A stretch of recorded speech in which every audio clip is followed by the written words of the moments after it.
Hi friends! అందరూ ఎలా ఉన్నారండి? నేనైతే చాలా బాగున్నాను. ముందుగా అందరికైతే బిలేటెడ్ హ్యాపీ వినాయక చవితి అనండి. మీరందరూ కూడా వినాయక చవితి అనేది ఎలా జరుపుకున్నారు, ఏంటి అనేది నాకు కామెంట్ సెక్షన్‌లో కామెంట్ చేయండి. మేమైతే మాత్రము ఇలా జరుపుకున్నామనమాట. సో, చాలా ఇయర్స్ తర్వాత కొంచెం బానే జరుపుకున్నాము అని చెప్పుకోవచ్చు. ఇక్కడైతే మాత్రం వర్షాలు విపరీతంగా ఉన్నాయండి హైదరాబాద్‌లో. సో, వర్షంలోనే మేము వినాయక చవితి అనేది కూడా జరుపుకున్నాము.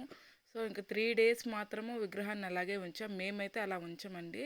మేము ఫస్ట్ డేనే పెట్టేసిన తర్వాత ఈవినింగ్ దీపం పెట్టి తీసేస్తాము.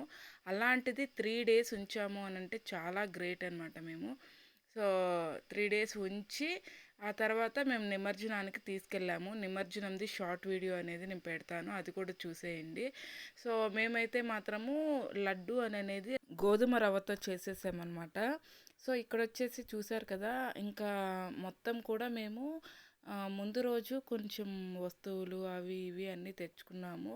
విగ్రహాన్ని మాత్రం అదే రోజు తీసుకొనొచ్చుకుంటాం కాబట్టి, అంత వర్షంలో కూడా మా వారు వెళ్ళి తీసుకొనొచ్చారనమాట. ఎప్పుడు గాని మేము మట్టి గణపయ్యని పెట్టుకుంటాము. ఈసారి మా వారు ఇలా బొజ్జ గణపయ్యని తీసుకొనొచ్చారనమాట. సో, తొందరగా అన్నీ కూడా పరమాన్నం కానీ, పప్పు, అలా వడలు అవన్నీ ఉండ్రాలు అవన్నీ కూడా ఫాస్ట్‌గానే చేసేసాము. చేసేసి ఇలా అలంకరించి మేము దీపం అనేది పెట్టేసేసుకొని, ఇంకా వ్రతకల్పన అనేది చేసేసుకొని, ఆ తర్వాత ఇంకా హారతి అనేది ఇచ్చేసేసి, ఆ తర్వాత కాసేపు వెయిట్ చేసి, ఆ తర్వాత మేము ఫుడ్ అనేది తీసుకుంటామనమాట. నాకు అన్ని పండగల కల్లా నాకు వినాయక చవితి అంటే చాలా ఇష్టం. చిన్నప్పటి నుంచి కూడా ఎప్పుడెప్పుడు వస్తుందా అనని. నేను ఎలా ఫీల్ అయ్యేదాన్నంటే బొజ్జ గణపయ్య నేను అన్నా చెల్లెళ్ళం కావాలా అన్న రేంజ్‌లో ఫీల్ అయ్యేదాన్ననమాట. చూడండి, నేను ప్రతి సంవత్సరం కూడా ఉపవాసం ఉండి, ఆ తర్వాత నేను అక్కడ పెట్టిన ఇస్తరాకులోటి అన్నం అనేది తింటూ ఉంటాననమాట. అలాంటిది అప్పటిదాకా నాకు ఆకలనేదే వేయదు. ఎప్పుడైతే మనకి పూజ అయిపోతుందో కరెక్ట్‌గా ఆ టైంలోనే నాకు ఆకలేస్తుంది. ఇది మాత్రం నిజంగా నేను భలే ఫీల్ అవుతాను తెలుసా అసలు. సూపర్‌గా ఉంటుంది. అందుకే నాకు వినాయక చవితి అంటే చాలా ఇష్టము. సో, ఆ తర్వాత ఇలా మొత్తం కూడా డెకరేషన్ చేసేసాము. మా వారు, నేను అంతా హ్యాపీగా అంటే హ్యాపీగా జరుపుకునేసామనమాట.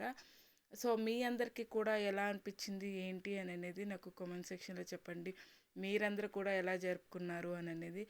ఇటు పక్కన ఉండేవాళ్ళు అంటే తెలంగాణ సైడ్ ఉండేవాళ్ళు చాలా వరకు వర్షాలు పడుతూనే ఉన్నాయి. ఈ వర్షంలో బయటికి వెళ్ళలేక అసలు ఎప్పుడు మేము ఖైరతాబాద్ వినాయకుడి దగ్గరికి వెళ్ళిపోయేదండి. అంటే పెట్టుకున్న తర్వాత.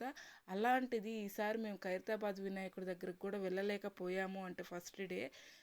మీరే ఆలోచించండి ఎంత రేంజ్‌లో వర్షం పడింది అనేది. తర్వాత మేము ఫస్ట్ టైము హుస్సేన్ సాగర్‌లో ఇలాగ నిమజ్జనం చేయడము. అక్కడ నిమజ్జనం చేసేసి అటునుంచి అటే ఖైరతాబాద్ వినాయకుడిని చూడ్డానికి కూడా వెళ్ళిపోయాము. చాలా అంటే చాలా హ్యాపీగా అనిపించింది.